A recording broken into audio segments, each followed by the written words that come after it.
जाते मिले समाज सुन पावे निज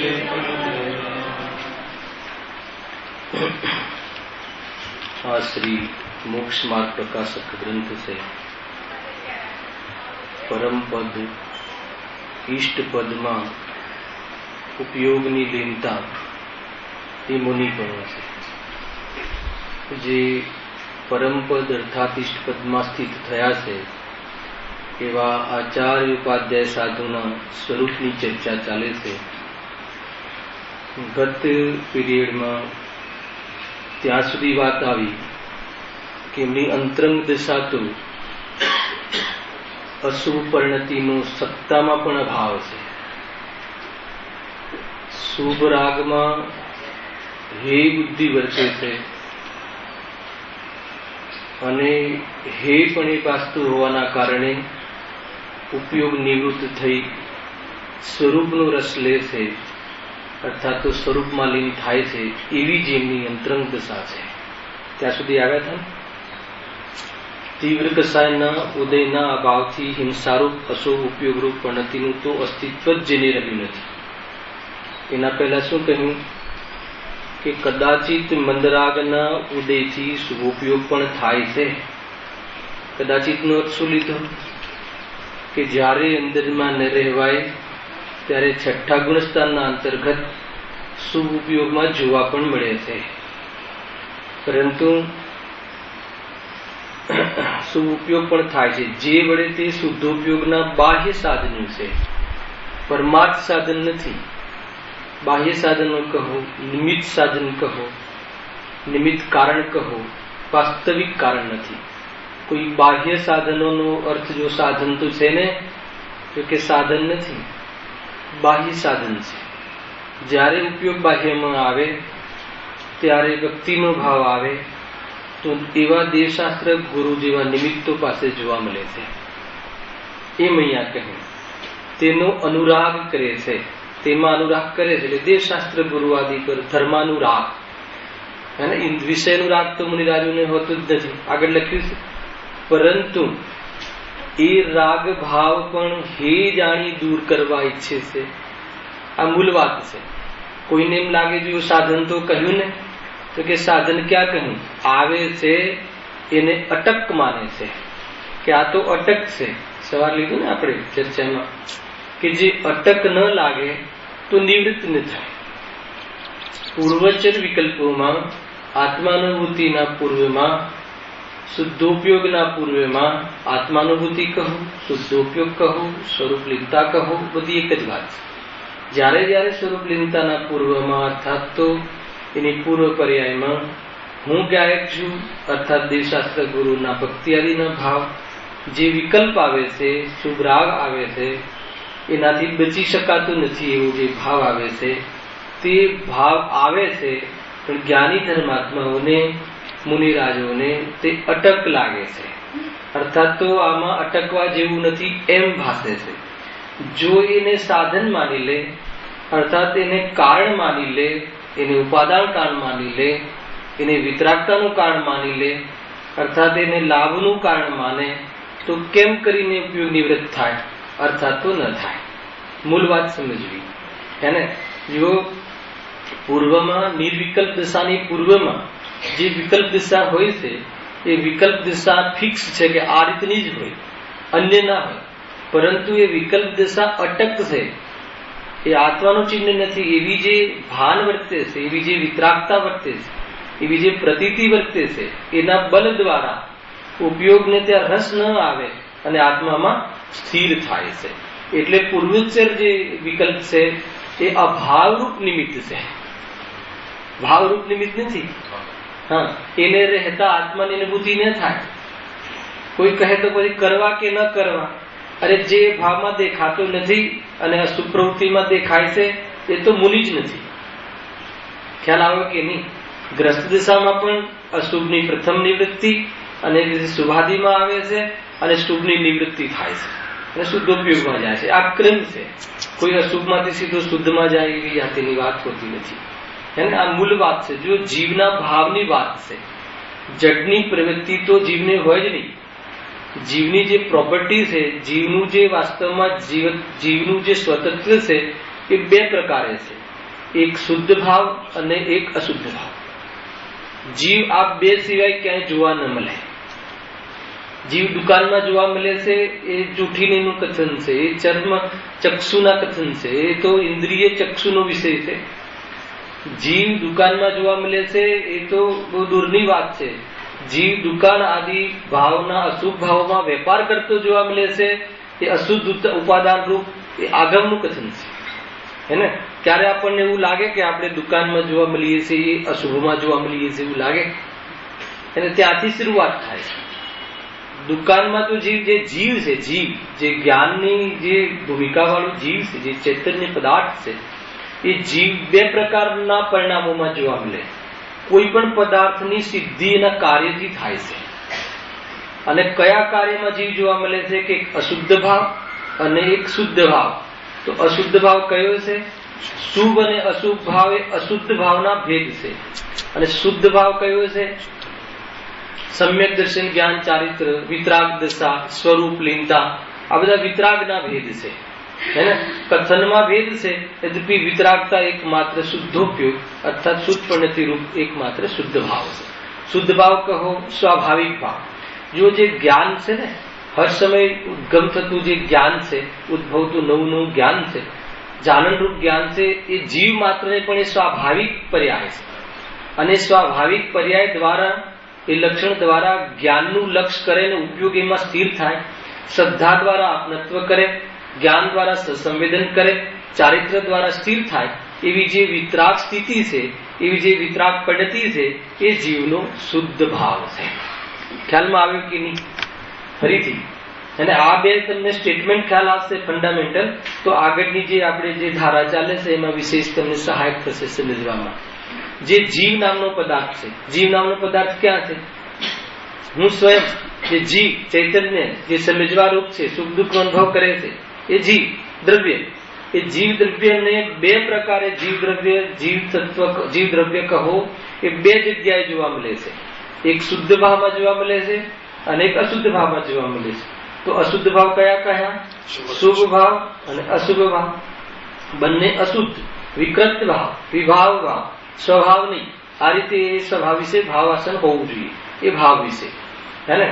દયા, દાન, વ્રત આદિ શુભ ભાવ, ખાવા પીવા ભાવ આદિના અશુભ ભાવ. સ્ત્રી, પુત્ર, મકાન, વેપાર, પરદ્રવ્ય છે એના લક્ષથી, એમાં સુખ બુદ્ધિ માનવાથી અને રાગદ્વેષ રૂપ ભાવ એ બધા અશુભ ભાવ છે. અને જે આત્માના વિચાર, આત્મા સંબંધી ચિંતન, દેવશાસ્ત્ર ગુરુના લક્ષથી ભક્તિ ભાવ આદિ જે ભાવ છે બધા શુભ ભાવ છે. આ બંને મળીને કયો ભાવ છે? અશુદ્ધ ભાવ છે. જીવ આમાં વેપાર કરતો જોવા મળે. અને શુદ્ધ ભાવ કયો છે? એક તો સ્વાભાવિક પર્યાય છે. નિગોદથી લઈને સિદ્ધ સુધી જે જ્ઞાન સ્વરૂપ છે, જે જાણવારૂપ સ્વભાવ છે, જેને જેટલી ઉપલબ્ધિમાં હોય, જેને જેટલી સર્વજ્ઞને પૂર્ણ ઉપલબ્ધિમાં છે. નિગોદને અક્ષરના અનંતમાં ભાગરૂપ ઉપલબ્ધિ છે. આપણે જેવી સંઘની પંચેન્દ્રિય રૂપ ઉપલબ્ધિ છે, જ્ઞાનનો ભાગ જાણવારૂપ જે બંધનું કારણ નથી. તો એ લક્ષણ દ્વારા સમજો પ્રયોગ, એ લક્ષણ દ્વારા જ્ઞાન સ્વભાવનું અભિનંદન કરે, ઉપયોગ એને સ્વીકાર કરે, શ્રદ્ધા દ્વારા અપનાપન પેદા કરે, જ્ઞાન દ્વારા એમાં સંવેદનપણું પેદા થાય. આજ હું છું એવી પ્રતીતિ દ્વારા સંવેદનમાં જ્ઞાન જ્ઞાયક રહે. અને ઉપયોગ તો ચારિત્ર દ્વારા ઉપયોગ એમાં સ્થિર થાય. તો ઉપયોગનો આવો જે વેપાર છે એને કયો વેપાર કહેવાય છે? શુદ્ધોપયોગ નામનો વેપાર કહેવાય છે. તો આ જે શુદ્ધોપયોગનો વેપાર છે એ વાસ્તવમાં લક્ષણ છે. એની જે તારતમ્યતા છે કે શુદ્ધ અશુદ્ધમાં, જે અશુદ્ધ ભાવમાં અશુભ ભાવનો તો સદ્ધા ભાવ છે લખ્યું ને. તીવ્ર કસાય ઉદયના અભાવથી હિંસારૂપ અશુભ ઉપયોગ પરિણતિનું તો અસ્તિત્વ જ જેને રહ્યું નથી. આ કોની વાત છે? મુનિરાજની છે. ગ્રસ્ત દશાના જે જ્ઞાનીઓ છે એને તો તીવ્ર કસાય આદિ અશુભ ભાવ બી જોવા મળે, એને શુભ ભાવ બી જોવા મળે અને શુદ્ધ ભાવ બી જોવા મળે. પરિણતિ રૂપ નિરંતર શુદ્ધ ભાવ જોવા મળે અને ઉપયોગ રૂપ ક્યારેક જોવા મળે. આ ગ્રસ્ત દશાની વાત છે. પરંતુ જે મુનિ દશા છે, જેના પરિણામમાં રાગ તૂટી ગયું છે, એવા જે પાત્ર જીવ છે, જે મોક્ષ માર્ગમાં નિકટ મતલબ કે ક્ષણોમાં કદાચિત કોઈ સિદ્ધ સ્વરૂપને પ્રાપ્ત થવા વાળા છે એવા જે મુનિરાજ છે એમને શું કહ્યું? અશુભની તો અસ્તિત્વ જ નથી. હવે જે શુભ ભાવ છે એને તો રાખવા માંગતા નથી. એને રાખવા માંગતા નથી એમાં શું લેવું છે કે એમાં અટક નથી. અર્થાત આ જે ભાવ છે અટકના ભાવ છે. સમજો એ ક્યાંથી ખ્યાલ આવ્યો? અડધું કોઈ વાંચે તો કહે કે ભાઈ જુઓ શુદ્ધોપયોગના બાહ્ય સાધન તરીકે તો કહ્યું ને, તો કે નહીં આગળ પૂરું કરો. એમાં એમ લખ્યું છે પરંતુ એ રાગ ભાવને પણ હે જાણીને દૂર કરવા ઈચ્છે છે. અગર જો એ સાધન હોત તો દૂર કરવા શું કામ ઈચ્છે? સીધું આમાંથી સિદ્ધ થાય છે ને, પ્રૂફ છે. આગમમાં તો પંડિત ટોડરમલજી નું લખાણ છે કે ગુરુદેવ નવું લાવે એવું ક્યાં છે? હે ને, કહે છે કે ભાઈ એ જ વાત એમને ખોલીને બતાવી કે જો જે તમે સાધન કરીને તમે રસ લ્યો છો કે ભાઈ શુભ ભાવમાં જ જોવા મળે ને, ધર્માત્માઓ ક્યાં જોવા મળે? અને ભૂમિકા અનુસાર કૃષ્ણ દિશામાં ખાવા પીવા આદિના બહુ વિવેકપૂર્વક જોવા મળે, છતાં પણ એમાં એ કોઈ સહચર પણ નથી, એ તો નિમિત્ત પણ નથી. એવા ભાવોથી નિવૃત્ત થાય અને શુભાદિમાં આવે, આત્મની અનુભૂતિના પહેલે આવી જાતિની પરિણતિ એમને બને છે. પરંતુ એમાં એમનું ભાન શું છે? આ મૂળ વાત રાકેશભાઈ, ભાન શું છે કે આ રાખવા યોગ્ય નથી. અર્થાત તો આ અટકવા વાળા ભાવ છે. આમાં રહેવાથી આત્મામાં જવારૂપ કાર્યનો પુરુષાર્થ થતો નથી. આવું જે ભાન વર્તે છે અને કયા બલ ઉપર? મૂળ, કે આ તો ચેતનની ચિહ્ન જ નથી. મૂળ જે પુરુષાર્થ તો એક જ, સમ્યક દર્શનનો પુરુષાર્થ કહો કે પૂર્ણ ચારિત્ર કરવા માટેનો પુરુષાર્થ કહો, જીતુભાઈ ફેર નહીં. પુરુષાર્થમાં અંતર નહીં, પુરુષાર્થની જાતિ જુદી નહીં, હે ને, પુરુષાર્થની પદ્ધતિ જુદી નહીં. કોઈ એમ કહેતું હોય કે સમ્યક દર્શનનો પુરુષાર્થ જુદો, ચારિત્રનો પુરુષાર્થ જુદો, તો એને વિતરાગ ધર્મની ખબર નથી. નહીં તો મુનિરાજને અનિત્યાદિ ભાવનાનો વાત પકડ જ ના હોત. એ તો સમ્યક દર્શનમાં ભાઈ બધી પર્યાય નિત્ય છે, સંયોગ અનિત્ય છે, આત્મા નિત્ય છે, સંસાર અસારરૂપ છે, આત્મા સારરૂપ છે. એ તો આપણા જેવા જીવો માટે થઈ જશે.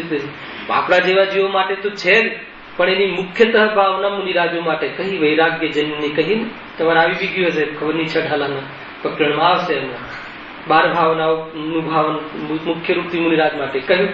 તો હવે જો એમને હવે શું અનિત્ય છે? વેપાર નથી, સંયોગમાં નથી દેખાતા, તો શું અનિત્યની ભાવના ભાવતા હશે?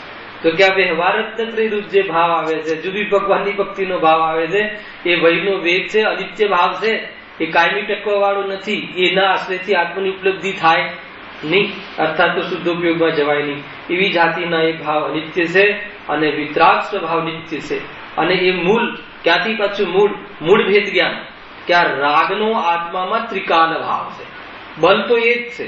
અને વર્તમાનમાં હું રંગાયો છું આ ભાવમાં, એ અપરાધનો સ્વીકાર છે. એ અપરાધ છે, સ્વભાવ નથી, એનું ભેગું આવી જાય છે. અને આટલામાં રહેતા આત્મની અનુભૂતિ પ્રગટ નહીં થાય એવી જાતિની અંદરમાં ભાવ વાસના હોવાથી ઉપયોગ ત્યાં ટકવા પણ પામતો નથી. આ આખી વિધિ છે, બહુ સરળ છે. કોઈ વસ્તુ તમને ઉપાદેય લાગે, લાભ લાગે તો ત્યાંથી જીવ નિવૃત્ત શું કામ થાય? નિવૃત્ત થવાની વાત જ નથી, હે ને. આપણને ધંધામાં લાભ દેખાય તો ધંધો શું કામ છોડીએ?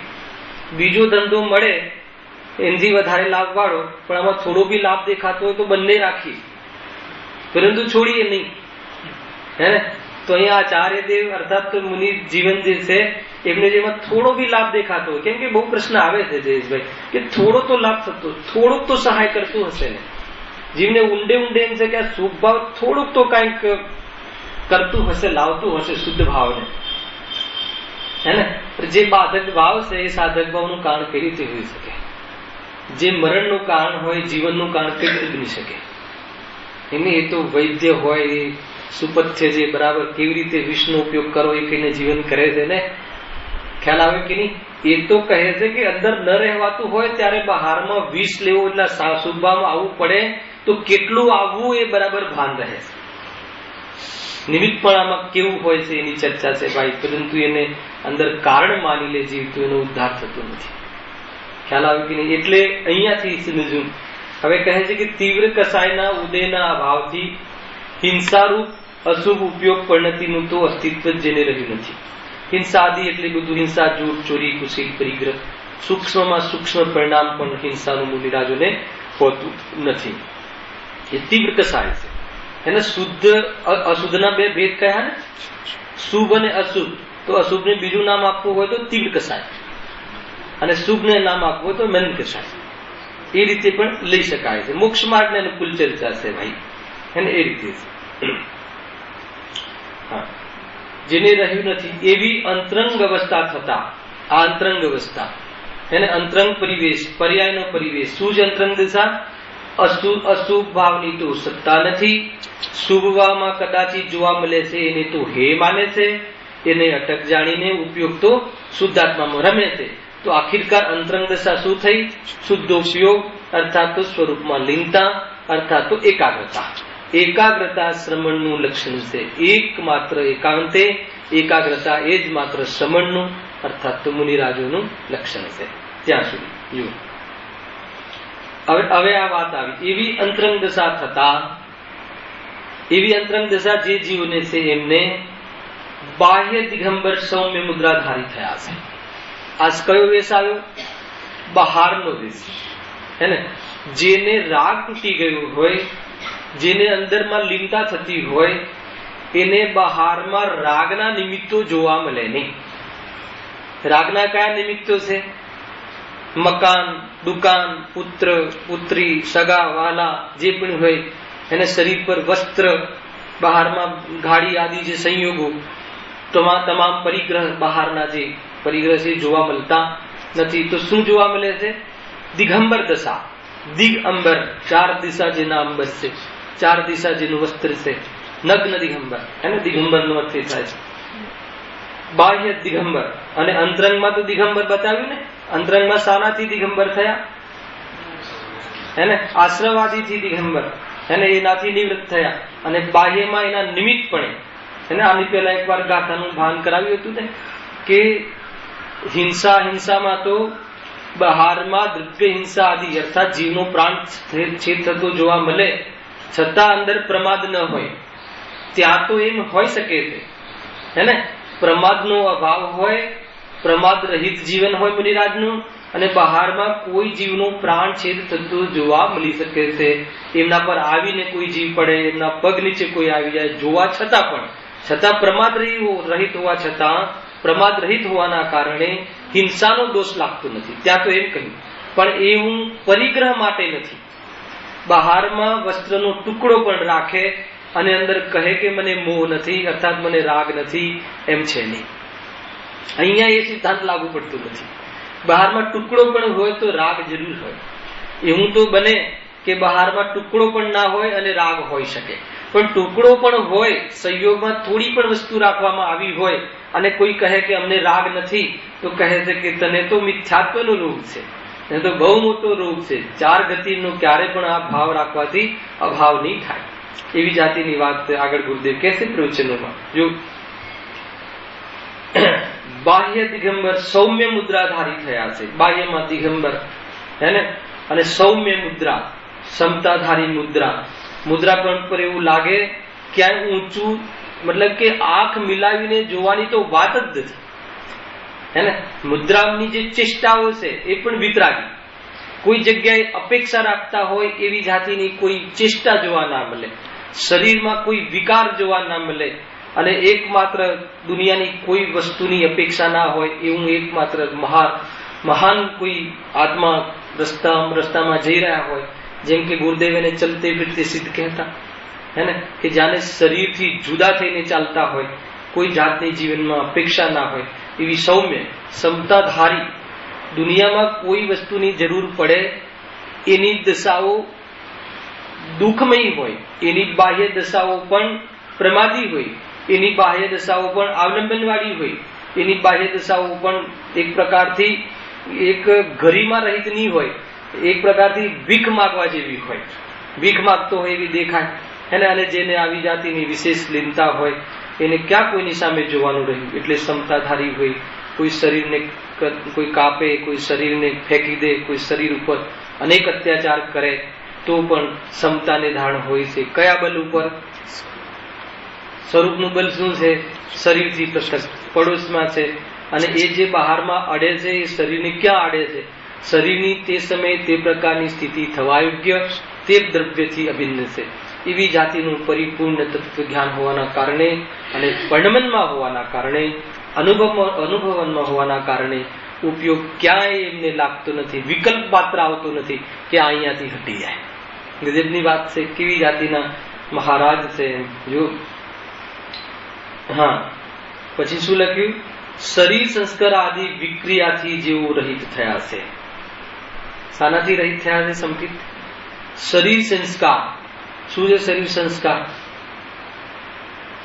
વસ્ત્ર પહેરવા એ શરીરનો સંસ્કાર છે. શરીરને શણગારવું એ શરીરનો સંસ્કાર છે. ખ્યાલમાં આવે છે કે નહીં? સંસ્કાર એટલે શું? શરીર સંસ્કાર એટલે કુસંસ્કાર છે. વિક્રિયા લખ્યું ને આગળ. વિક્રિયા એટલે શું છે? વિપરીતતા. વિક્રિયા એટલે એક પ્રકારની વિકૃતિ, હે ને? આ બધી વિકૃતિ છે. જેને આપણે શોભા માનીએ છીએ એ વિકૃતિ છે. એમ અહીંયા કહે છે. ગુરુદેવે તેનો સારો અર્થ કર્યો છે. ગુરુદેવે તો એવો અર્થ કર્યો કે ભાઈ વસ્તુ સ્વરૂપ અર્થાત તો સાધુના સ્વરૂપથી વિકૃત સ્વરૂપ ના હોય. અર્થાત તો વસ્ત્ર રાખે અને સાધુ મનાવે તો કહે છે કે નિગોદનો બંધ થાય છે. કેમ કે વસ્ત્ર સહિત કોઈ દિવસ સાધુપણું હોય નહીં. લખ્યું છે, જો તમને બતાવું. ગજબના પ્રવચનો છે. પેજ નંબર 17 છે. કોઈની પાસે બુક હોય તો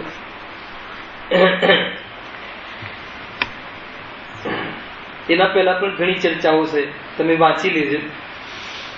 હા, શરીર વિક્રિયાથી જેઓ રહિત થયા છે. આમાં કાંઈ અપવાદ માનીને વસ્ત્રાદિ સહિત પણ મુનિપણું હોય છે એમ કોઈ માને તો તે મુનિપણાને સમજ્યા નથી. મુનિપણા કહો, સાધુપણું કહો, ગુરુ કહો, એને એમ અહીંયા કહે છે. શરીર વિક્રિયાથી જેઓ રહિત થયા છે. આમાં કઈ અપવાદ માને, કોઈ કહે ભાઈ પંચમ કાલ છે, બાકી બધું તો બરાબર છે, ઘરમાં તો રહેતા નથી, હે ને, અને બધું તો બરાબર છે, પ્રવચન પણ જોરદાર કરે છે, અને કદાચ એકાદ વસ્ત્ર રાખે અપવાદ રૂપથી, તો કહે છે કે એ અપવાદ રૂપથી વસ્ત્રાદિ સહિત પણ મુનિપણું હોય છે એમ કોઈ માને તો મુનિપણાને સમજ્યા નથી. હવે એનું ફલ બતાવે છે. ધ્રુજી જવાય. તે તો પરંપરાએ નિગોદના કામી છે. પરંપરા શબ્દ શું કામ ના આવે? જ્ઞાનીનો એક એક શબ્દનો કોઈ અર્થ હોય છે. કેમ કે તત્કાલીન ભાવ તો સ્વર્ગનો જ આવશે એવા જીવને. કેમ કે જે છે ને મારી થઈ ગયા ને 363 મત ચલાવ્યા, પણ મુનિદશાથી વિશુદ્ધિ અસંયમા સ્વરૂપ પણ ભલે એવી જાતિનું સંયમ નહોતું, પણ 5 ઇન્દ્રિયના વિષયમાં રક્ત નતા, એટલે સ્વર્ગ તો મળશે જ. પણ પરંપરાએ અત્યારે નિગોદનું પરિણામ છે એ ક્યારે ને ક્યારે નિયમથી નિગોદમાં જશે. ખ્યાલમાં આવ્યું કે નહીં? પરંપરા એટલે આવો ભાવ જ્યાં સુધી રહેશે ત્યાં સુધી એ જે 2000 સાગરનું આવ્યું છે એ પૂરી થતા કેટલી વાર લાગશે? ફરીથી ત્યાં જતા રહેશે જીવ કે જે ત્યાંમાંથી નીકળતા અનંત કાળ લાગે. પાછો ઘણો કાળ લાગે છે. અનંતનો બી ઘણા ભેદ હોય છે. એ રીતે જો આમાં કઈ અપવાદ માનીને વસ્ત્રાદિ સહિત પણ મુનિપણું હોય છે એમ કોઈ માને તો મુનિપણાને સમજ્યા નથી. તે તો પરંપરાએ નિગોદના કામી છે. આત્માનું ભાન થતા, અંતરલીનતા થતા સહજ નગ્ન દશા હોય છે. ગજબ છે. જે અષ્ટદ્રવ્યથી પૂજન રૂપ છે, જે વાસ્તવિક સાધુપણું છે, એ પંચપરમિષ્ટિમાં બિરાજમાન નગ્ન દિગંબર મુદ્રાધારી, અંદરમાં સ્વરૂપમાં લીન અને રાગ કસાયોથી રહિત, તમામ કસાયોથી રહિત સંજલન કસાયને ગૌણ કરીને કહે છે. અને બહારમાં વસ્ત્રનો ધાગો પણ નહીં એવી જાતિનું ગુરુનું સ્વરૂપ છે. એના પછી જો કોઈ ગુરુ હોય તો વિદ્યાગુરુ તરીકે આપણા જીવનમાં વિશેષ કોઈ લાભ થયો હોય તો એ રીતે આપણે સ્વીકાર કરવો જોઈએ. પરંતુ મૂળ રૂપથી તો અહીંયા કહે છે કે ગુરુદેવના શબ્દ છે. ગુરુદેવ કહે છે કે સાધુ અર્થાત તો મુનિ અર્થાત તો ગુરુ વસ્ત્ર રાખે અને પોતે ગુરુ માને અને બીજાને મનવાવે. બે વાત લઈ, હે ને? માત્ર પોતે માને એમ નહીં, બીજાને પણ મનવાવે કે હું ગુરુ છું. તો કહે છે કે મોટામાં મોટો દોષ છે, નિગોદનો કામી છે. સમજજો. આત્માનું ભાન થતા, અંતરલીન થતા સહજ નગ્ન દશા હોય છે.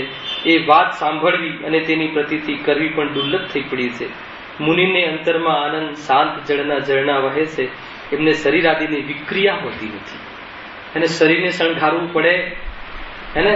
શરીરને મતલબ એને શણગાર કરવું પડે. કેવું ભાવ છે? વિકૃતિ છે, હે ને? આજકાલ તો આ લોકો જે જીન્સ પહેરે છે ને 1-1 ફૂટ લાંબા પહેરે છે. ખ્યાલ નીતિનભાઈ, હે ને? હવે કોલેજ આદિમાં, બાથરૂમ આદિમાં તો જતા જ હશે ને, અને બધું જ કચરો ઘરે લઈ આવે અને ચોમાસામાં એવા ઝાડા લક્ષ જેવા આ જે છે વસ્ત્ર એને સુકાતા 2 દિવસ લાગે.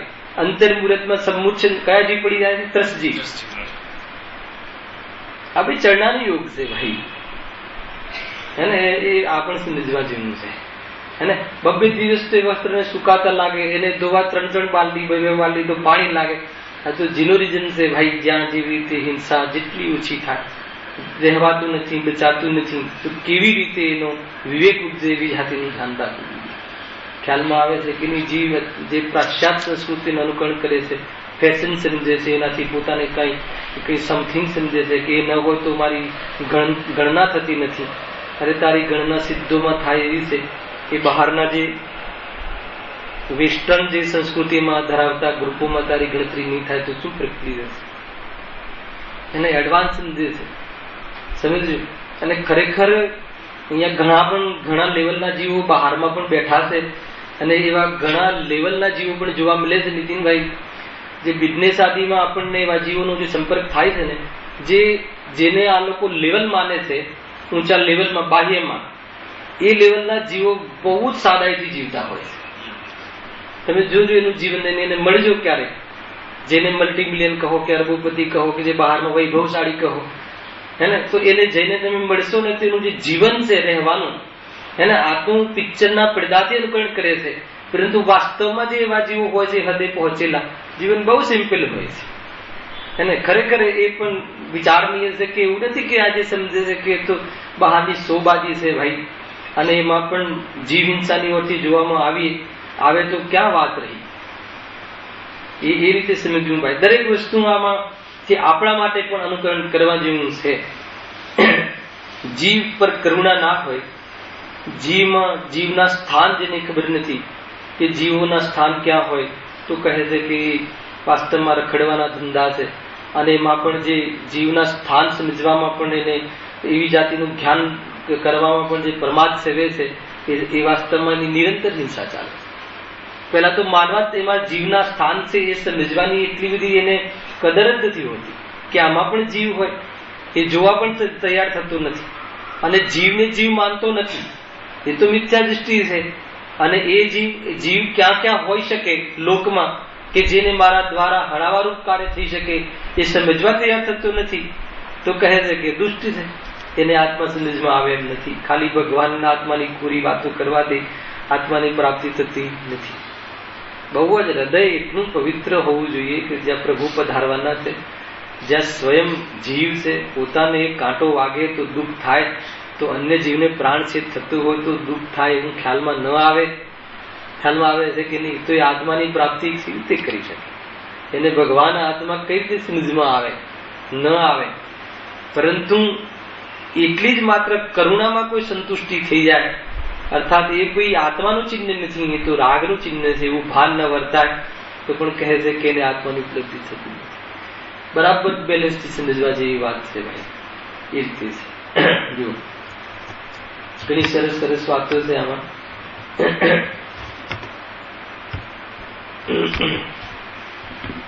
હા, શરીર સંસ્કાર આદિ વિક્રિયાથી જેવું રહિત થયા છે. સંસ્કારનો ખ્યાલ આવે, શરીરના સંસ્કાર, હે ને? માથું ઓળવું, હેરસ્ટાઈલો બનાવી, અત્યારે તો કેવી જાતની હેરસ્ટાઈલો આવી ગઈ, ભયાનક દેખાય. અને એને તો માને કે આ તો આ સ્ટાઇલ છે ગજબની. મતલબ કે આ બધું વેસ્ટર્ન, એ સંસ્કાર કહે છે. મુનિરાજને સંસ્કાર હોતા જ નથી શરીરના, કેસલો જ હોય છે. હું કેવો દેખાઈશ, શું થશે, હે ને? તો એ તો બધી એવું પરિણામ જ નથી હોતું. કેમ કે શરીરની સુંદરતા તો એને ભાતી જ નથી. અને શરીરની સુંદરતા તો પૂતગલ રહેવામાં છે, પૂતગલને પૂતગલપણે રહેવામાં એની સુંદરતા છે. અને પૂતગલપણે કાયમી રહે છે તો સુંદર જ. પછી એને સંવારવું, એનાથી હું સુંદર લાગવું, કેવો લાગીશ, હે ને? મતલબ કે કેવા પ્રકારના કપડા પહેરીએ તો આપણે મતલબ કે પ્રભાવ પાડી શકીએ, આકર્ષણનું કારણ બની શકીએ. સમજમાં આવે છે કે આ તો ધર્માયતન છે. જીવન પર્યંત આપણે એવી જાતિના કોઈના વિકારમાં નિમિત્ત બનીએ એવી જાતિના વસ્ત્રાદિ તો ન હોય, છતાં કોઈ એવા પ્રસંગોને ગૌણ કરી નાખતો હોય તો ધર્માયતન જે છે, જ્યાં ધર્મના કાર્ય છે, જ્યાં વિકારના ભાવનો માહોલ છે, જ્યાં વાસ્તવમાં વિકાર ટાળવાનો એકમાત્ર અવસર આવી શકે છે સમજવાનો, એવા ધર્માયતનમાં તો એવી જાતિના વસ્ત્ર ગ્રહણ ન કરવા જોઈએ, એવી જાતિના શણગારો ન હોવા જોઈએ. અષ્ટાનિકા મહાન પર્વ ચાલી રહ્યું છે અને પર્યુષણ જેવો મહાન 10 લક્ષણી પર્વ આવી રહ્યો છે. હાલો આવે કે નહીં વિશેષ મતલબ કે વાસ્તવમાં માતા બહેનો તો જે સામાન્ય દિવસોમાં સમય નથી બગડતા તૈયાર થવામાં, એટલો સમય 10 લક્ષણમાં બગાડે છે. હે ને, એ વખતે ડબ્બા નીકળે છે અંદરથી ઘરેણાના, એ વખતે સાડીઓ નીકળે છે, અને જે લગ્નમાં પહેરાતી હોય એને જે એ પ્રકારના પ્રસંગોમાં પહેરાતી હોય, મતલબ મોંઘી સાડી હોય, ધોવાતી ના હોય, અને એવી સાડીઓ પહેરીને જ્યાં ભગવાનના અષ્ટદ્રવ્યથી પૂજાનું એ પરિણામ છે, મંદિરમાં આવીને પણ પાપ કરે છે. બહુ સાદાઈથી આ તો રહેવા જેવું જીવન છે દરેક જીવને, પુરુષો હોય કે સ્ત્રી હોય, પણ ત્યાં વિશેષ જોવા મળે છે. સમજો કે એ તો છે ને આ બધી પોતાનો વૈભવ દેખાડે છે ને ભાઈ, કે દરરોજ 10 દિવસની 10 અલગ અલગ સાડી, 10 હાર અલગ અલગ, કે કોઈ મોટા ઘરની વહુ છે તો એ બતાવે છે કે ભાઈ તું તો સિદ્ધોના ઘરનો સિદ્ધ છે, આ વસ્તુની તને જરૂર ના પડે, એવી જાતિનું તારું જીવન હોવું જોઈએ. બધું સમજવા જેવું છે. હે ને, આ છે પ્રવચનમાં ઘણી વાર કેવી રીતે જીવન જીવવું જોઈએ. અને આકર્ષણ, કોઈના આકર્ષણમાં નિમિત્ત બની, કોઈને વિકાર આવતા કેટલી વાર થાય, વિકાર આમાં નિમિત્ત બની, એવી જાતિનું જીવન ના હોવું જોઈએ. કમસે કમ મંદિરના હે ને આ બધા છાંટીને આવે છે ને, શું સ્પ્રે છાંટીને આવે છે, તો મંદિરમાં એ યોગ્ય નથી, બહાર બી યોગ્ય નથી, પરંતુ મંદિરમાં તો શીખવવામાં આવે છે ત્યાં તો યોગ્ય જ નથી. હે ને, કેવી જાતિની ચીજોથી બનતું હશે. જીવોને આવી દશા આવે તો કે આ તો કેવું જીવન જીવવાનું, એમ જેને એને વિરક્ત જીવન તો કષ્ટદાયી લાગે છે કે આ તો અમે જીવન માનીએ છીએ, અને તમે એને એમ કહો છો કે અરે ભાઈ એ તો એટલો રાગ છે, મોહ પડ્યો છે, એનાથી કોઈ શરીરની શુદ્ધિ, શરીરને નવડાવવું એ શરીરનો સંસ્કાર છે. પરંતુ ગ્રસ્ત દિશામાં એવી જાતિના 5 ઇન્દ્રિયના વિષયોમાં રહેવાના કારણે ત્યાં એવી જાતિની શુદ્ધિ ત્યાં તો કહી, પણ અહીંયા 5 ઇન્દ્રિયના વિષયો હોય નહીં, એને શરીરની શુદ્ધિ એવો સંસ્કાર હોતો નથી. પરંતુ ત્યાં પણ વિવેક રાખવો જોઈએ. હે ને, એવી શુદ્ધિનું તો ત્યાં લક્ષણ છે. ગ્રસ્ત દિશામાં તો સ્નાનાદિ વગર તો પ્રભુની ભક્તિ સંભવ નથી. તો સ્નાનાદિ ત્યાં એટલે વિકલ્પ કહ્યો કે ત્યાં તો આખું જીવન એવું હોય છે, 5 ઇન્દ્રિયોના ભોગોમાં વ્યસ્ત જીવન હોય છે, એટલે મલિનતા વિશેષ થાય છે. તો ત્યાં શુદ્ધિ કહી, અને અહીંયા એમનું જીવન એવું ક્યાંય હોતું નથી, એટલે એવી શુદ્ધિનો સંસ્કાર એમને બહારમાં પણ હોતો નથી. ઘણું છે એમાં, તો બહુ વિષય છે. ઘરમાં પણ એવી જાતિનો જે વિષય છે ને એમાં પણ બહુ વિવેક હોય. હે ને, મતલબ કે નળ ચાલુ રહે, તમને એમ લાગે કે નાની વાત નથી ભાઈ. હે ને, બીજી રૂમમાં જતા રહે, એટલો પ્રમાદ તો આત્મા પામી જ ના શકે. કે તો સમ્યક દર્શનનો વિષય નથી, તો શુદ્ધાત્માને આપણે, અરે જેને શુદ્ધાત્મા ગમતો હોય એને કોઈ શુદ્ધાત્માને દુઃખ પહોંચે એને એવી જાતિનો ભાવ ન હોય. સમજવા જેવું છે. સમ્યક દર્શન પહેલા જે વિશુદ્ધિ લબ્ધી કહી, એટલી વિશુદ્ધિ ના હોય સંસારની, તો કહે છે કે દેશના જે છે ચોટે નહીં, દેશના લબ્ધિરૂપ આવે નહીં. બહુ મોટી વાત છે.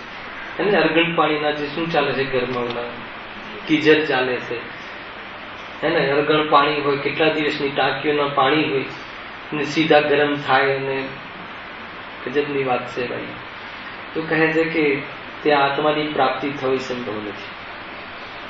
સમજજો, જડ ક્રિયા કહી અને ગૌણ કરવા જેવી નથી, પરંતુ એ કરવા વાળા જીવો એમ માને કે અમે તો આટલું કરીએ છીએ તો અમને તો મળશે ને, તો પણ ન મળે. ખ્યાલ આવે, એનાથી ન મળે, પણ એ તો અંદરની કરુણા ભાવ છે કે એવી જાતિની કરુણા અંદરમાં ન વર્તાતી હોય તો કેવી રીતે શુદ્ધાત્માની વાત એને જશે. એવી સામાન્ય વાત છે, એ તો સહજ છે. જીવને એ સમય છૂટી જવું જોઈએ કે આ બધું શું છે. એને ઘરમાં ગીઝર લાગેલા હોય તો એક પ્રકારની ભઠ્ઠી છે, અને ખાવા પીવા આદિમાં જેટલી આરંભ હિંસા થાય છે એમાં પણ વિવેક હોય જ્યાં, એને એ પ્રમાણે સમજવું હોય. જો શરીર સંસ્કારની વાત છે, આમાં બહુ વિસ્તાર છે. જ્યારે જ્યારે આવશે ત્યારે એની વિસ્તારથી કહીશું. વિક્રિયાથી જેવો રહિત થયા છે, એમને કોઈ એવી જાતિના વસ્ત્ર પહેરવા કે એને કોઈ મતલબ કે ઓલા તમારે રાખતા ને પેલા શું રાખે ઓલા પાત્ર એ તો એમને કઈ વસ્તુમાં હોતા જ નથી. એટલે એમાં કોઈ જાતિનું એ વાસણ ધોવા કે શરીરને ધોવું કે દાંત ધોવા આવશે આગળ. અદંત ધોવન, સ્નાન આદિ 7 ગુણ એટલે પરિણામ ન આવે. એવી જાતિનું પરિણામ ન આવવા પહેલા એમાં વિશુદ્ધિ, એમાં અશુદ્ધિ ઉત્પન્ન થાય એવી ક્રિયા પણ ના હોય. બે વાત સમજી. એવી જાતિના આહાર આદિ હોય નહીં કે જેથી એ પ્રમાણેની અશુદ્ધિ ત્યાં રહે. એટલે દાંત ધોવા આદિનો પણ એમને સમય હોતો નથી, વિકલ્પ હોતો નથી. આગળ આવશે. એટલે શરીર સંસ્કાર આદિ વિક્રિયાથી જેવું રહિત થયા છે. વનખંડ આદિ વિશે જેવો વસે છે. આ બધું કયું ચિહ્ન છે? બાહ્ય ચિહ્ન છે. ક્યાં વસે છે? વનમાં વસે છે. ગુરુદેવ એનો પણ અર્થ કાઢે છે. શુદ્ધાત્મામાં વસે છે. વનમાં તો વાક્ષી પણ વસે છે. વનમાં વસે છે એટલે મુનિ છે એમ નહીં, પણ મુનિ વન સિવાય અન્ય વસે છે. એટલું બેલેન્સ. એના વસ્તિકાની ચર્ચા છે. ગામમાં તો રહે જ નહીં. એમના ઉદ્દેશથી બનાવેલી વસ્તિકા અર્થાત તો એવી જાતિના ઘરમાં તો રહે જ નહીં. એમાં પણ એક એષણા દોષ છે, રાકેશભાઈ. ઉદ્ગમ દોષ છે. મુનિરાજ માટે ઉદ્દેશથી બનાવો, પેલા નિભાડામાંથી ગરમ ગરમ ઈંટો આવે, એ બધો દોષ એમને લાગે. તો એમના ઉદ્દેશથી બનાવેલી જે વસ્તિકા હોય, મકાન હોય, એમાં રહેતા નથી. અરે તમે મકાન બનાવો, કોઈ મોટી તમારી એવી જાતિની બહારમાં સાહેબી હોય, તમને એમ લાગે કે એક આ ખંડ મુનિરાજ માટે અને વિદ્વાન માટે બનાવો, વાત જુદી છે. પરંતુ તમે મુનિરાજ માટે કે આવે તો અહીંયા રહેશે, તો એ મુનિરાજને યોગ્ય નથી. ખાલી ભાવ આવી ગયો. મુનિરાજની મુખ્યતાથી અર્થાત એમને રહેવા માટે ત્યાગી ભવન બનાવીએ તો કહે છે એમને ઉદ્દેશિક વસ્તિકા જેમાં ન રહે. તો ત્યાગી ભવન શું કામ બનાવો? એ તો જે આવે ને આ બ્રહ્મચારી આદિ આવે છે, જે કે જેમને એક સામાન્ય જીવન આપણી સાથે રહેવાનું અનુકૂળતા ના હોય, એમના માટે ત્યાગી ભવન હોય છે. ત્યાગી ભવનમાં મુનિરાજ ન રહે, એમના ઉદ્દેશથી ભલે ત્યાગી ભવન બનાવ્યું હોય, એ તો ઉજ્જળ મતલબ કે એકદમ મતલબ કોઈ મકાન જંગલમાં બન્યું હોય, આપણે બનાવ્યું હોય અને છોડીને જતા રહીએ આપણે, અને જેમાં કોઈ એનો સ્વામી ના હોય, એને એના સ્વામીપણાનો કોઈ જીવ એમાં એક પ્રકારથી એનો અધિકાર ન કરી શકે, એવી જાતિની કોઈ જંગલમાં કોઈ રૂમ હોય તો ત્યાં રહી શકે છે. જેને આકડી લાગતી હોય, જેમાં લોક લગાવી શકતું હોય, જેનો કોઈ સ્વામી હોય, જેને કોઈને અધિકાર હોય, એવી જગ્યાએ નિરાતે રહેવાનું પરિણામ સુધી ના આવે. તો વનના રાજા છે, વનમાં વિહરે છે, સિંહ વાઘ આદિથી પણ ભય નહીં, અને અંતરંગ પરિણતિમાં કોઈ જગ્યાએ કોઈ સ્વામિત્વની, અને એમની જે શિલા બેઠા હોય એ શિલાથી એકાદ ગુટ પર પગ મૂકવાનો વિકલ્પ નહીં. ત્યાં બીજો કોઈ જીવ આવીને બેસી જાય તો, અરે જે સ્વયં બેઠા છે ત્યાં 2-4 દિવસ વધારે બેસીને અપનત્વ આવતું લાગે તો છોડીને વિહાર કરી જાય. કેવી જાતિની પરિણતિ હશે, વિચાર કરો. આંકડી મારીને બપોરે 2-2 કલાક સુઈ જાય તો મુનિપણાનું લક્ષણ જ નથી. અને એવા ત્યાગી ભવનમાં ધન આપો તો એ અનુમોદતાનો દોષ લાગે છે. ખ્યાલ આવે કે નહીં? શું કરે છે? માર્ગમાં બેઠા છીએ, શું કરે? સગાવાલા છે, વિવાહ થાય છે, હે ને? તો વિવાહનું સંબંધ સમજવા સાંભળવા માટે કોઈ કે ભાઈ તમે થોડો એક ગ્લાસ 20 પી લો તો હું સંબંધ રાખીશ, તો પી લેશે. એમ છે નહીં. જો તમને કોમ્પ્રોમાઇઝ તમે કરો છો એ તમારો મોહ છે. વસ્તુ સ્વરૂપમાં એમ છે. વસ્તુ સ્વરૂપ તો બરાબર સમજવું પડે.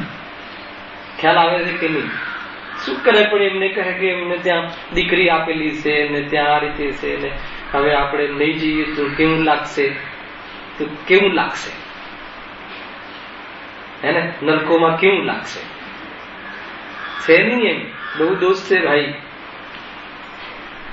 ગજબની વાત છે. જ્યાં જે રીતે અનુમોદના હોય એ રીતે અનુમોદના હોય, હે ને? એમ છે નહીં. કેમ કે મુનિરાજ બિચારા હોય નહીં, અને મુનિરાજ આપણું પુણ્ય કમાઈ લેવા માટે છે એમ નહીં. યથાર્થ ખ્યાલ હોવો જોઈએ. પુણ્ય કમાવા જતા જતા એવું ના બને કે નિગોદમાં કામી જીવ થઈ જાઓ. બરાબર ધ્યાન રાખજો, ચેતવા જેવું છે. આપણે શું, આપણે તો આહાર આપીને પુણ્ય કમાઈ લેવું એમ થોડી છે. આપણા માટે તો પુણ્ય કમાવાનું છે. અને પાત્ર જીવ હોવો જોઈએ. સામે પાત્ર ના હોય તો પરિણામ ના આવે, અને પાત્ર વગર પરિણામ આવે તો જૈન ધર્મની ખબર નથી, હે ને? એ તો દયાની વાત છે. મુનિરાજ દયા માટે થોડી છે. બહારમાં વસ્ત્રને આહાર આપી દઈએ તો મદદની વાત છે. અહીંયા તો ગરજની વાત છે, આપણી ગરજની વાત છે. જૈન ધર્મ સમજવું બહુ જરૂરી છે ભાઈ. આને પણ વિસ્તારથી આગળ આનું આવવાવાળું 7મા અધિકારમાં બહુ વિસ્તાર છે. ત્યાં એની આપણે ચર્ચા પણ કરીશું, હે ને? ખ્યાલ આવે છે નીતિનભાઈ? બરાબર છે કે નહીં? આજ ચાલે છે ને આપણે તો કે શું કરીએ ભાઈ, સગામાં આવે છે તો આપણે બીજી આમ કરવું પડે તો દોષ આવે છે. દોષ આવે છે. અને જીતુભાઈ કે મારે તો એવો અવસર જ નથી આવતો. ખ્યાલ આવે કે નહીં? પણ વસ્તુ સ્વરૂપ સમજવું પડશે. આપણે ત્યાં બે પક્ષ ઉભા છે ને, એટલે આપણે બહુ તકલીફ પડે છે. અને આપણે ત્યાં તો ફિલ્ડમાં જ નથી. જીતુભાઈ કે અમને તો ફિલ્ડમાં જ નથી, તો પણ કાંઈ કામ નહીં થાય. સમજવું પડશે. ગુરુના સ્વરૂપને સમજ્યા વગર કાર્ય નહીં થાય. ભાઈ સમજવાની કોઈ આમાં કોઈ દ્વેષની વાત નથી, કોઈ ટીકાની વાત નથી. સ્વરૂપની સમજાય તો આત્મની ઉપલબ્ધિ નહીં થાય. ગુરુના વિશેનો ખ્યાલ નહીં હોય, વિતરાગતાનો ખ્યાલ નહીં હોય, વિતરાગ સ્વરૂપનો ખ્યાલ નહીં હોય. બે ચાર તો ટપકા કર્યા છે, એમાં શું ફરક પડી ગયું? ખ્યાલ આવે કે છે તો શુદ્ધાત્મા જ ને. તો પત્ની પણ તો શુદ્ધાત્મા જ છે ને. અષ્ટદ્રવ્ય ચઢાવી દો એમ થોડી પ્રતિમા પર બે ટપકા કર્યા હોય ને, આપણે શું લગાવે કેસર, તો વિતરાગી નથી રહેતી. પરિણામ ન આવે, રંચ માત્ર હોય. ગુરુદેવ કે ટુકડો હોય, આટલો દોરો રહી ગયો હોય તો પણ યથાર્થ નથી. કેવી જાતિનું સ્વરૂપ છે. આ સવારે ચાલે છે ને, હમણાં મારા મલાણમાં બુબામ પણ ચાલે છે. અભિષેક કરે ને તો ચાલ્યા જ રાખે, પછી 1 કલાક સુધી અભિષેક ચાલ્યા જ રાખે. સ્વરૂપ નથી. વાસ્તવમાં પૂરી વિધિ છે. જેને કરવું હોય ટાઈમ પર આવી જાય. પરંતુ 10 વાગ્યા સુધી કે 9 વાગ્યા સુધી પછી પ્રમુખ આવે ને પછી ટ્રસ્ટી આવે, તો કે ભગવાન માટે કોઈ ટ્રસ્ટી ને પ્રમુખ નું અલગ વ્યવસ્થા થોડી શીખાય. વિતરાગી દેહ માટે એમ થોડી હોય છે. એમ છે નહીં સ્વરૂપ. સમય પર જે છે એને એના પછી પૂરી વિધિ હોવી જોઈએ. એના અભિષેક કર્યા પછી એને પૂછવું, અને એના પૂછવ્યા પછી અંગો ઉપર આંખો લગાવી એવું બધું હોતું નથી. સ્પર્શનો ભાવ આવે તો એ પહેલા કરી લે. સામાન્ય વાતો પણ બહુ સમજવી જરૂરી છે. આપણા હાથમાં પસીનો નિરંતર ઉત્પન્ન થતો હોય છે, તો પહેલા એને નમસ્કાર આદિ જે પગ સ્પર્શ કરવાનો ભાવ આવે, ચરણ, તો કરી લેવું. અને પછી અભિષેક પછી પૂછ્યા પછી તો એ સ્પર્શ પણ ન કરવું જોઈએ. જ્યાં એમની યોગ્ય સ્થાને બિરાજમાન કરી દીધા પછી નમસ્કાર કરી લેવું. આ રીતે છે હે ને. આ તો શું છે કે એક લોટી પાણી વેડવામાં કઈ ધર્મ માની લે છે નહીં. તો પ્રક્ષાલન છે. પ્રભુની પ્રતિમા વિશેષ સ્વચ્છતા શુદ્ધતાથી રહે એની વ્યવસ્થા છે. એ પ્રમાણે યોગ્ય વ્યવહાર કરવો જોઈએ. પરંતુ એને ધર્મ માનીને પછી 9 વાગ્યા સુધી પાણી નાખતા જાવ તો એ કોઈ યથાર્થ નથી. સ્વરૂપ એમ નથી ભાઈ. અને એ તો બહુ પ્રક્રિયા છે એવી જાતિની કે ત્યાં કોઈ. અને એમાં ખેર એ તો પાણી તો અંતર્મૃતમાં જીવ પડે એવું નહીં જ હોય એમ માની લઈએ છીએ. ને તો કાઢેલું જ હશે. પરંતુ ઘણી જગ્યાએ એવું પણ હોતું નથી. તો પોણો કલાક પછી તરત જીવ પડી જાય. તો કઈ જાતિની બહારનો ધર્મ જે કહીએ છે, કહેવાનો ધર્મ પણ ક્યારે? આ તો અહિંસા પરનો ધર્મ નથી. આવવા વાળું છે આપણે અહિંસા પરનો ધર્મ. જે મહાવ્રત છે ને, અહિંસા મહાવ્રતની થોડીક ચર્ચા કરીશું ફંડામેન્ટલી. એક વ્રતની વિસ્તારથી ચર્ચા કરીશું. બાકી બધું એમાં ક્લિયર થઈ જશે. ગજબની ચર્ચા છે. જો હા, વનખંડાદી વિશે જેવું વસે છે. ક્યાં વસે છે? વનમાં વસે છે કે ઘરમાં વસે છે? વનમાં કેમ વસે છે? જ્યાં ગવર્મેન્ટ થી પણ બાધિત હોય, મતલબ ગવર્મેન્ટ બી ત્યાં એલાઉ ના કરતું હોય એવી જગ્યાએ પ્રવેશ કરતા નથી. પણ ગવર્મેન્ટ તરફથી બી છૂટ કોઈ ક્યાંય બી જઈ શકે, કોઈ પણ જઈ શકે એવી જગ્યાએ મુનિરાજ નીકળતા હોય છે, વસતા હોય છે. અને એમાં પણ નિર્જન સ્થાન એ સિલેક્ટ કરે છે કે જ્યાં વિશેષ એમનો ઉપયોગ અર્થાત ધ્યાનમાં વિક્ષેપ ન પડે, સ્વયંનો રાગ વિશેષ એવો હોય છે ક્ષણિક. તો એવી જાતિનો ઉપદેશ આદિની ક્રિયાઓ વિશેષ જોવા ન મળે એવી જાતિમાં વસવાની વાત છે. ત્યાં વસે છે. ગજબની વાત છે. ત્યાં કોઈ વિશેષ આવન જવન ન હોય, નિર્જન સ્તન હોય. ત્યાં વિશેષ કોઈ એવી જાતિનો ઘાટ ના હોય, ધોબી ઘાટ ના હોય એવી જગ્યાએ રહે છે. જ્યાં કોઈ એમને રહેવામાં સરકારથી માનીને કોઈ તિર્યક જીવ સુધીને કોઈ વાંધો ના હોય એવી જગ્યાએ મુનિરાજ વસે છે. ખ્યાલમાં આવ્યો કે નહીં? શું કરે પંચમ કાળમાં તો ઘરમાં મતલબ કે રહેવા લાગ્યા. તો એ સ્વરૂપ નથી, છે નહીં. નમસ્કારનો ભાવ યોગ્ય નથી, અનુમોદવાનો યોગ્ય નથી ભાઈ. ગામની બહાર રહે. હા, ગામની વસ્તી જ્યાં પૂરી થાય પછી એમને રહેવાનું મતલબ કે સ્થાન છે. જ્યાં સુધી વસ્તી દેખાતી હોય કે દૂર દૂર સુધી વસ્તી નહીં. હવે તો જંગલમાં બી પુલ બની ગયા ને, દરિયામાં બી પુલ બની ગયા ને, ત્યાં પણ મકાનો બની ગયા. રહેશે ક્યાં બધું? બન્યા ને. હવે તો બધી જગ્યાએ ડેવલપ થતું જાય છે. તો કહે કે એનાથી બંધાયેલા નથી. ન હોય તો ત્યાં ન આવે. એવી જાતિની વ્યવસ્થા હોય તો ત્યાં ન જ આવે. મુનિરાજને એમને એકમાત્ર આહાર માટે શહેર ગામમાં આવે છે, બાકી શહેર અને ગામમાં આવવા માટે તો એમનું પરિણામ નથી આવતું. બહુ ઊંચી પર્સનાલિટી છે, બહુ ઊંચી વિભૂતિ છે, કોઈ સામાન્ય પરિણામ નથી ભાઈ. એને અણુ માત્ર, કેમ કે એમને એક ચારિત્રના પાલનમાં દોષ આવી જાય, રાગ વધી જાય, અને ભલે બહારનો પ્રક્રિયા ના આવે, પરિણામ વધી જાય તો કહે છે કે મુનિપણું રહેતું. ગજબની વાત છે ભાઈ, હે ને? જો એ પણ એ વાંચી દેવના શું કહેવું છે, ગજબ છે. દિગંબર સંપ્રદાયમાં જન્મ્યા નથી પણ દિગંબરની પૂરેપૂરી ખબર છે. ગજબ ના જો કેવી વસ્તુ છે. જો હા, વનખંડાદી વિશે જેવો વસે છે, મુનિ અંતરના આનંદમાં હોય છે. પેલા દ્રષ્ટિ પ્રધાન તો વાત હોય, ક્યાં વસે છે મુનિ? તો કે આનંદમાં વસે છે. તો વનમાં નથી વસતા, વનમાં જ જોવા મળે. પણ વનમાં વસે છે એટલે મુનિ છે એમ નથી, કેમ કે વનમાં તો ઘણા લોકો વસે છે. સિંહવાગ પણ વસે છે, ખ્યાલ આવે છે ને? એનો અર્થ એમ નથી કે કોઈ ખંડ આદિમાં, કોઈ ઘર આદિમાં વસે છે, એમ પણ નથી. કોઈ ખંડમાં નથી વસતા, વનખંડ આદિ. તે મુનિ જંગલમાં વસે છે, શુદ્ધોપયોગમાં રહે છે, તેની વાત છે. જે શુદ્ધોપયોગમાં રહે છે, જેને ત્રણ ચોકડી કસાયના અભાવની વિતરાગતા છે, મિથ્યાત્વ અને કસાય જેની તૂટી ગઈ છે, એને બહારના મકાન, કેમ કે મકાનમાં રહે તો મકાનના શણગારવાનો ભાવ આવે, એની સ્વચ્છતા કરવાનો ભાવ આવે, એને એગ્રીમેન્ટ કરાવવાનો ભાવ આવે. શું બાકી રહે?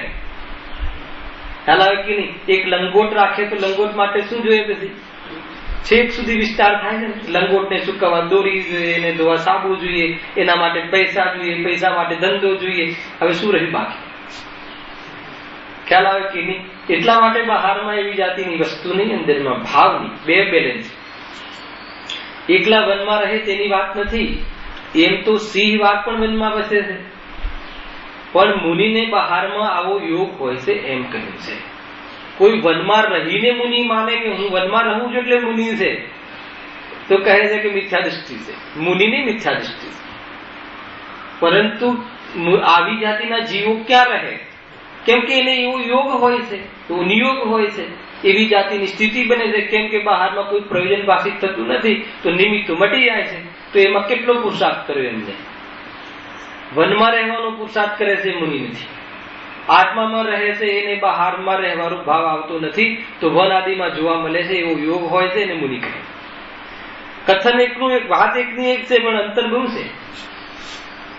જબરજસ્તીની વાત નથી. આગળ આવે ને, ખેંચી તાણીની વાત નથી. કોઈ અહીંયા સાંભળી લે, અર્થાત મુનિરાજા વાંચી લે કોઈ, અને આત્માની અનુભૂતિ હોય નહીં, તો જબરજસ્તી વનમાં રહે તો આત્મ ધ્યાન છે, કષ્ટ છે. જબરજસ્તી મનમાં રહેવાની પ્રક્રિયા કરે તો એ વખતે કેટલું આત્મ ધ્યાન હશે. પરંતુ સહેજતા હોય, શુદ્ધ ઉપયોગમાં રહેતા હોય, આત્મામાં લીન રહેતા હોય, શરીરથી ભેદ ખ્યાલમાં હોય, દેહ બુદ્ધિ દેહ પરિણામ તૂટી ગયા હોય, દેહ બુદ્ધિ પણ તૂટી હોય, દેહના સંસ્કાર ને પરિણામ પણ જેના તૂટી ગયા હોય, એવા પ્રકારના જે જીવો છે, એવા પ્રકારના જે શુદ્ધાત્માના રંગીન જીવો છે, શુદ્ધાત્મામાં લીન જીવો છે, એવા પરમ પદમાં સ્થિત, એવા સ્થિરતાવાળા જે જીવો છે, એને બહારના યોગ હોતા નથી, યોગના વિકલ્પ હોતા નથી. મસ્તરામ હોય છે અને શુદ્ધાત્મામાં વસતા રહે છે. એના યોગમાં, એના સંયોગમાં વનાદિ જોવા મળે છે. એના માટે કોઈ વિશેષ પુરુષાર્થ કરવો પડે એવી જાતિની કોઈ પ્રવૃત્તિ હોતી નથી. પહેલા લગ્ન થઈ જાય, જંગલમાં વસે અને શુભ ઉપયોગ હોય, અને પછી શુદ્ધ ઉપયોગ હોય, એમ ક્રમ લીધું નથી. આવ્યું ને? આની ચર્ચા મારે કરવી છે કાલે વિસ્તારથી. કાલ તો શરૂઆત જ એનાથી કરીશું. ખ્યાલ આવ્યો કે નહીં? આ ક્યારે હોય છે? વ્યવહારમાં ક્યારે હોય ને નિશ્ચયમાં ક્યારે? પહેલા કયો માર્ગ? એ બંનેની વિસ્તારથી કાલે ચર્ચા કરીશું. આજે પણ હવે 10 મિનિટમાં એ વાત નહીં આવી શકે. કાલે એનો આપણે ક્રમમાં લેશું. જો જંગલમાં વસે એને શુભ ઉપયોગ હોય અને પછી શુદ્ધોપયોગ હોય, એમ ક્રમ લીધો નથી. કેમ કે શુદ્ધોપયોગ વગર મુનિ પણ જ નથી. શુદ્ધોપયોગ હોય અર્થાત તો શુદ્ધાત્મામાં વારંવાર લીન રહેતા હોય, એને બહારમાં આવું સહજ હોય છે. સહજ હોય છે એટલે વનાદિમાં રહું છું એવી જાતિનું હંપણ હોતું નથી, પણ વનાદિમાં જ જોવા મળે. પરંતુ શુદ્ધોપયોગ એમનો એકમાત્ર સ્વાર્થનો ઉપયોગ છે, એ સિવાય અન્ય જગ્યાએ વસતા નથી. એટલે એટલો વિકલ્પ જ નથી કે હું ઘરમાં રહું, મારા માટે કોઈ ધર્મશાળા બનાવે. અત્યારે કોઈ શ્રાવકોને એવા ભાવ જ નથી આવતા કે મારા માટે ધર્મશાળા બનાવતા જ નથી. તો એવી જાતિનું ઉદ્દેશિકા વસ્તિકા હોતી નથી. ઉદ્દેશિકા હારવી નહીં ને ઉદ્દેશિક વસ્તિકા. ઉદ્દેશિક એટલે એમના ઉદ્દેશથી બનાવવામાં આવતી હે ને. કેમ કે એમના ઉદ્દેશથી બનાવવામાં આવે તો એ ક્રિયા તો હિંસાની છે, એ ભાવ પણ હિંસાના છે, તો એ બધું દોષ એમને લાગે. પરંતુ કોઈ નિર્જન અકત્રિમ મતલબ કે એક પ્રકારથી ત્યાં કોઈ કુદરતી કોઈ એવી જાતિની ગુફા હોય જ્યાં પ્રકાશ આદિ આવતું હોય, કોઈ થડ ઝાડનું થડ એવું વિશે મતલબ કોતરાયેલું હોય તો ત્યાં બિરાજમાન રહે, ત્યાં કોઈ એક પ્રકારની સ્મશાન ભૂમિમાં રહે, એવી જગ્યાએ વન ખંડાદિ લખ્યું છે ને આદિમાં, એવી જગ્યાએ વસે છે. કેમ વસે છે? કેમ કે એમને કોઈ પણ પ્રકારનો પરિચય કરવાનો ભાવ આવતો નથી, દુનિયાના પદાર્થો સાથે કોઈ એમને સંબંધ રહ્યો નથી, એટલા માટે એ ઉપયોગ નિવત્યો છે. તો એવી જાતિમાં ત્યાં એવી પ્રકારે યોગ પણ એ વસતા જોવા મળે છે. કોઈ ત્યાં બુદ્ધિ લગાવીને વસતા હોય, કે ત્યાં કોઈ તાકાત લગાવીને ત્યાં રહેતા હોય, કે બળજબરીથી રહેતા હોય, કે વિચારીને રહેતા હોય, એવું સ્વરૂપ નથી. ગજબની વાત આ ટોન સમજવું.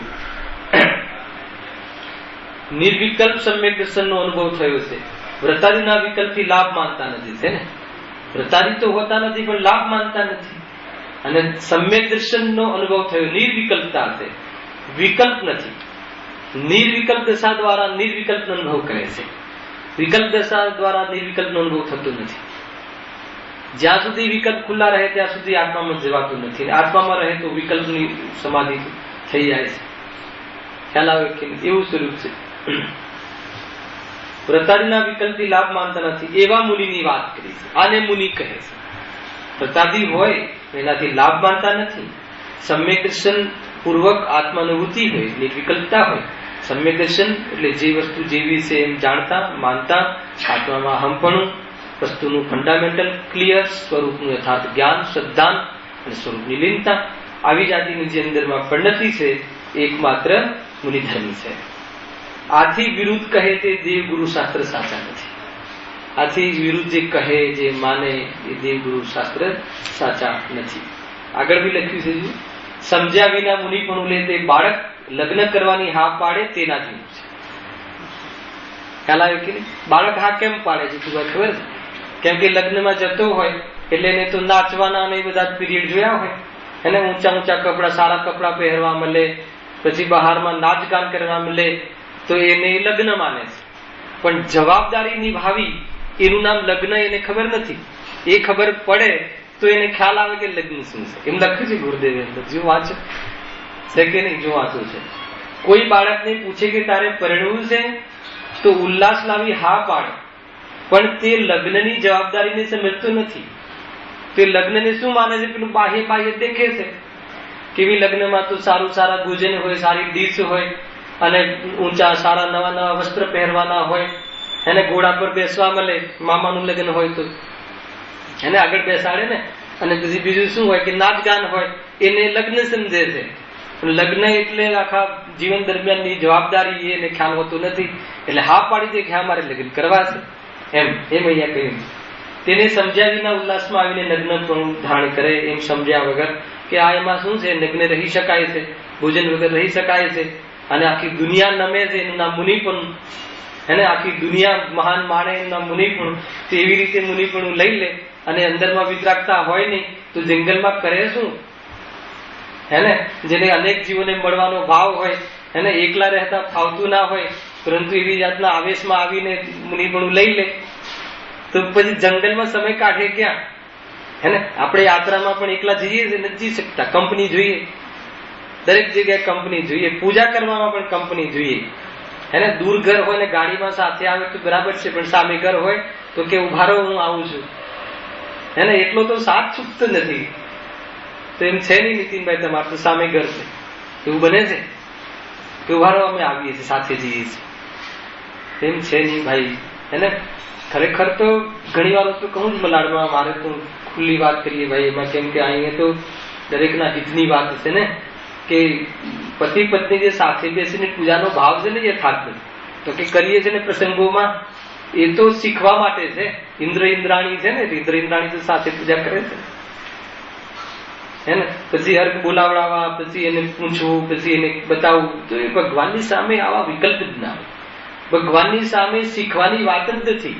એ તો પાઠશાળામાં શીખ. ભગવાનની સામે તો હું અને ભગવાન અને હું અને ભગવાનનો ભેદ બતાડવાનો પુરુષાર્થ, બે વાત સિવાય ત્રીજી વાત જ નહીં. એટલી એક પ્રકારથી જય જિનેન્દ્ર કહેવાનો ભાવ ના આવે ભગવાનની સામે. કોઈ પ્રતિમા હોય ત્યાં કોઈને જય જિનેન્દ્ર કહીએ, એનો ઉપયોગ વિશેષ અંદરમાં સ્થિર થતો હોય તો તરત તૂટે છે.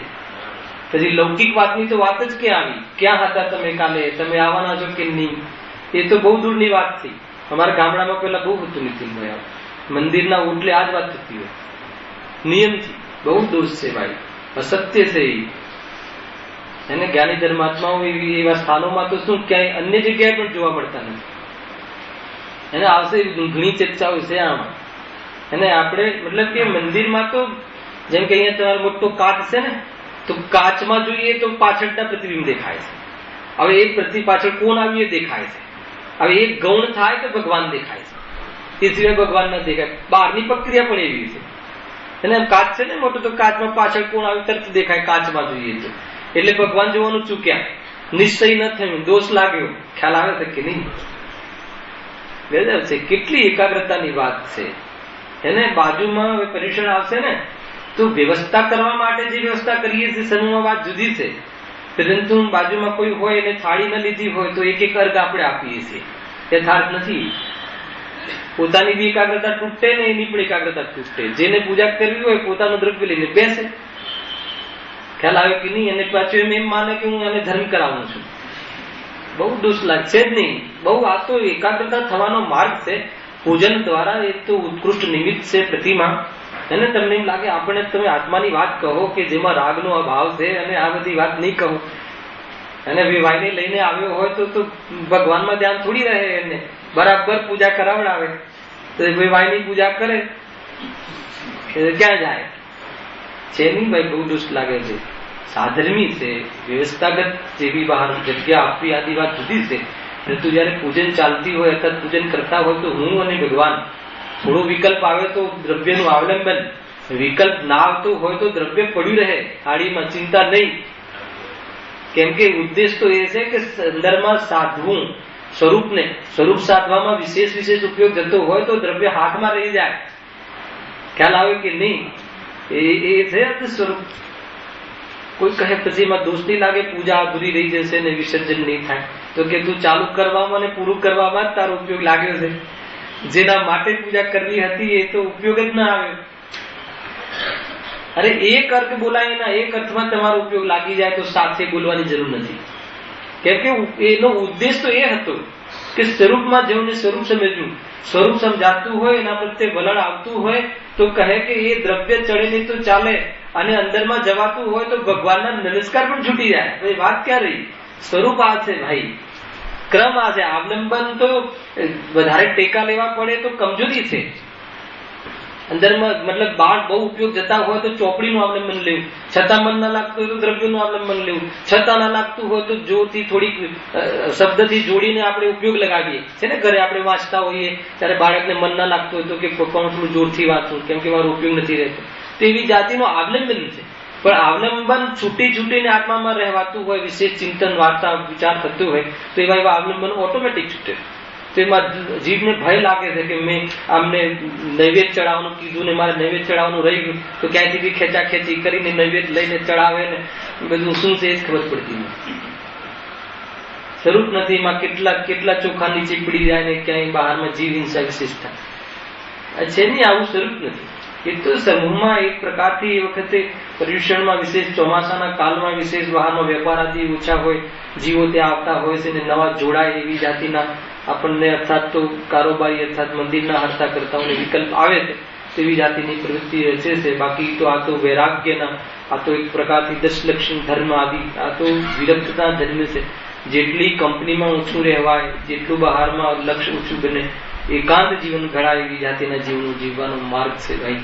ન રહેવાતું હોય તો એવી જાતિના 2-5 વ્યક્તિ સાથે રહીને બહારની પ્રવૃત્તિ જોવા મળે છે.